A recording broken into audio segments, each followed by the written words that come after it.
So, you want to play Minecraft with friends, but you don't know how to set up a server. No issue, you say, I'll just get one from a server host. So you go online and start searching, and then get bombarded with offers left and right, wondering, okay, but which one is the best? Well, wonder no more, as I would like to welcome you to my ultimate review of some of the top servers in Minecraft hosting. I'm Lunar, I've been hosting servers for about 10 years now, and I'll be guiding you throughout some of the more popular providers out there, and I'll not only discuss its pricing, but also its performance and usability for new people. So let's get into it. For this experiment, I'm going to go at this very methodically. Firstly, I'm going to take 4 of the most popular paid Minecraft hosts: Shockbyte, Apex Hosting, Bisect Hosting, and then the new kid on the block, Modrinth servers. And I'll also take one of the free hosting providers, Aternos. I'll then buy the 4GB plan of them, as 4GB is more than enough for you and 20 friends to go on one world, and then see if it can render a chunky radius of 1000 blocks in each direction,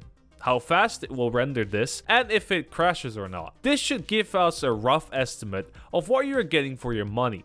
But with that being said, let's just start with the newest kid on the block, Modrinth. Modrinth servers have not been around for long, and they are provided by Pyro, another server/VPS provider. On the main page, it only offers 3 pre-pulled plans, but the basic plan, 4GB, offers you 2 vCores and 32GB of storage, which is enough for a solid foundation for a server, easily allowing up to 20 people, as I said, on a vanilla or lightly modded world. After putting my credit card in, as it doesn't accept PayPal, I was greeted with the first of many servers. So far, the ordering process was smooth. I got my server almost instantly and was able to start configuring it for the test. Being a dumbass that I was, I forgot to actually add the Fabric API to my Fabric mod loader server while running a Fabric mod. But Modrinth surprised me fondly by actually pointing out that immediately on the console that I was being an idiot. This is a very good ease of use functionality for new people who don't really know modding all that well and just got their first mod pack together. I'll leave the results of the benchmarks for all of the upcoming ones and Modrinth for the end, but for now let's get to the next server on the list. Shockbyte has a lot, and I mean a lot more plans for offer. They are also in the game for longer. But here's the kicker, they cost more. A 4GB server will set you back $15 a month. I don't care about the first time discount, by the way. I'm going off the actual price you will pay a month, which is 15. It didn't mention the amount of vCores or storage I would get, and adding your custom IP or anything else of that matter will cost you extra. Ordering also wasn't the best part here, as it required my actual phone number, which I usually am not a big fan of giving out. But regardless, after a short wait, I got the email with my password for the client area, and I got to set up my server, which was flawless. I could now see that the storage actually was set to infinite, which also is a huge plus. And after configuring the server to be ready for the test, which took almost no time at all, I headed over to my next waste of money. Apex Hosting has been around for a very long time now, and it really shows. I've used their knowledge base at some occasions myself. Looking at their plans, it seems they went the Shockbyte route of just charging $15 a server and then having the gall to ask me 15 more bucks to install plugins for me. But hey, while you're at it, why not sell people DDoS protection for their small servers? No one will ever DDoS. Who cares, right? Fuck it. But anyways, the checkout this time wasn't so painful. It didn't require as much details, and it accepted PayPal as well, so that's a huge plus. However, this is where all the positive notes end. This is the worst panel I've ever had to use for setting up a server, and I've used very old, I've used PHPMyAdmin, right? This sucks. Like, no dragging in your files, no full text editor in configurable files. It's just an old-ass FTP access. So if you want to add your permissions, you have to download the file, edit it, upload it. This is archaic. This is outdated. No one uses this anymore. Apex needs to get with it. It didn't even configure my server to be Fabric, by the way. It was an option that was hidden somewhere. Again, minor inconvenience, but if Modrinth can get this shit, Apex can get it too, right? But whatever, after a much more painful setup getting the rendering done, I moved on to the last purchase of the day, Bisect Hosting. First impressions first, This one has a very, very good server picker. They have plans as well, but usually you get to this server picker first, and it is a simple process of asking you a bunch of questions before you actually pick one of those plans. It's really well done. My only issue here is that it wanted me to buy the much more expensive 9GB of RAM option instead of the 4GB option, because I said I wanted 20 people on that server. By the way, this costed me $11.56, so yeah. So far, Shockbyte and Apex are still the most expensive ones. Ordering this is actually much like the others. In fact, almost identical to Shockbyte. After paying the bill and entering yet again my phone number, which I really don't like, I got the server pretty much instantly. Then dragged my files into the mod folder because it's 2024, so I started configuring, which wasn't a hassle at all. And so far, so good for our paid options, with only Apex being a real hassle to set up and being the most expensive one together with Shockbyte. But, you know, maybe you don't want to pay for a Minecraft server. Let's go to the cheap options, and then we'll start benchmarking these. So, this is Aternos, and oh my god, the ads on this panel are insane.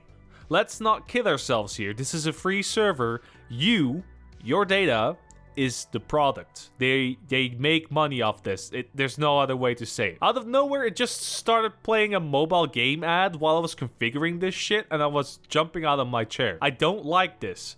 And yes, I should use an ad blocker, but this is a new Windows VM and I haven't set it up properly yet. Speaking of setting it up, luckily, Aternos does make it pretty easy with its inbuilt mod downloader, although it doesn't have all the newest like Respouted, and this is likely also because they don't allow custom jar uploads for security/performance reasons, which also, you know, is reasonable, especially as it's free. That's its biggest draw here, it's free. But with that ad hellfest out of the way, I ran the performance tests and compiled the results, so I think I'm ready to make my ultimate list.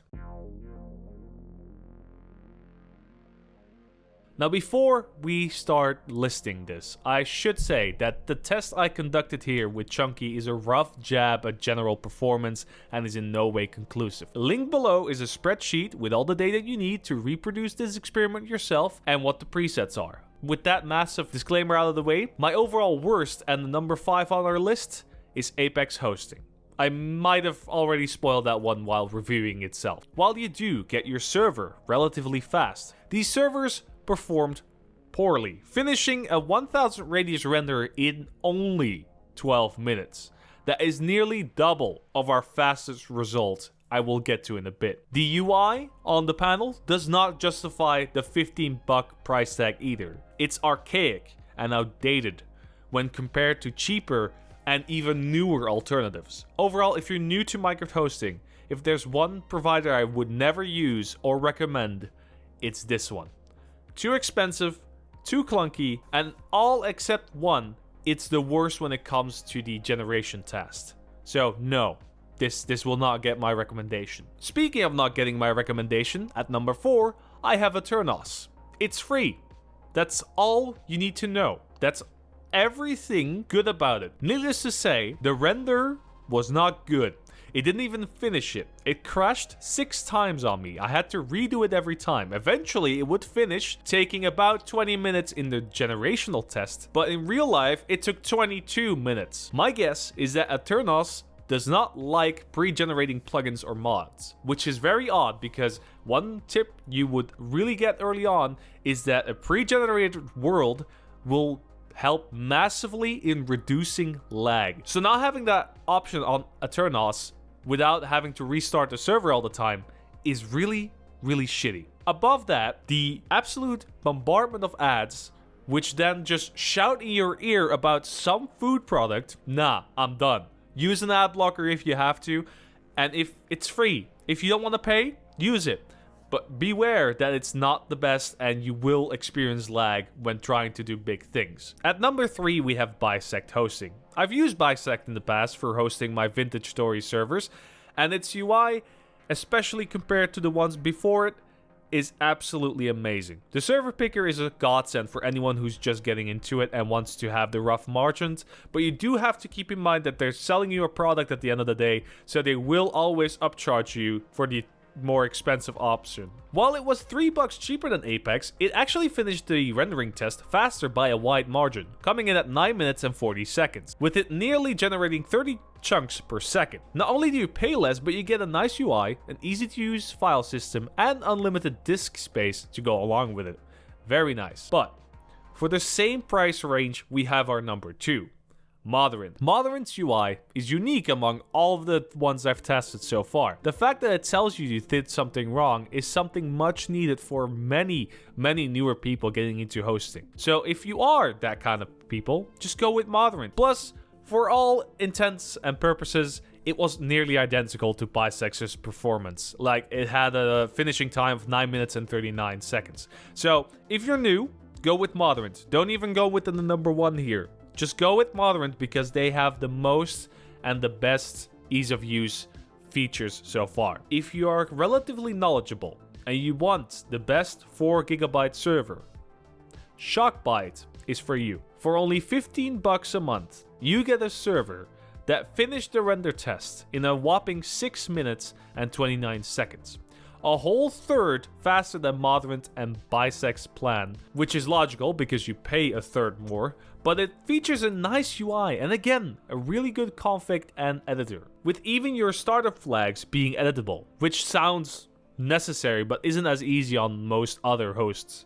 While it does try to upsell you a lot of stuff, and I mean a lot of stuff, it does seem the best out of the 5 we tested today. But I know for a fact some of you are screaming at the top of your lungs, Lunar, what about self-hosting? I'm glad you asked, because while the goal here is to do a small step into some of the more popular hosts, there is also the option of self-hosting. Either just recycling an old computer that still works, or just buying what is known as a VPS and do it yourself. You can do this very easily using Pterodactyl, a free hosting software that has pre-made scripts installed with it to get Minecraft working from the go. And buying a server with Hetzner, for example, you will get a 4GB VPS for only $4 a month. And if you then install Pterodactyl on it, you will get all the same functionality as all the other hosts. You can invite people, you can make multiple servers, all of it. And if you spend $8 a month with Hetzner, you get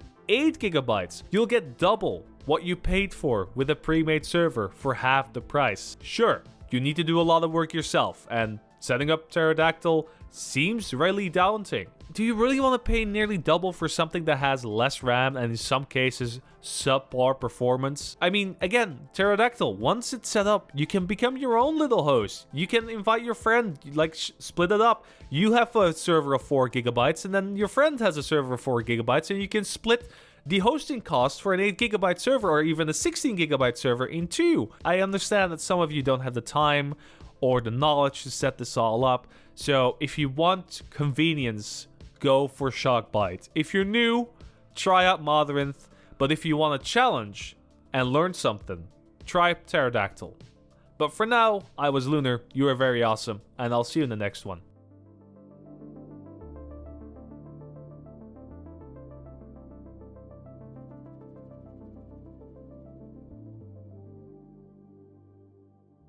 Well, this seems like a long video, huh? This entire video cost me around $40 to create. So if you would like to support me, use code Pebble for 10% off at GG servers. Now we're talking about servers. Or if you want early access, some more behind the scene footage, you can also subscribe to my Patreon for $1 or become a Pebble for only $1 on YouTube. You'll get access to all the interviews I've done with all the game developers and mod developers and all that kind of jazz. And of course, you'll have my ever loving gratitude. So thank you to all the people who've already supported me on Patreon and on YouTube. And yeah, again, this is just a small stab. Don't feel like every host is the same. There are a million hosts out there. Just pick the one you feel most comfortable with, which is GG servers with code Pebble for 10% off. Anyway, I'm gonna stop shilling now. Bye bye.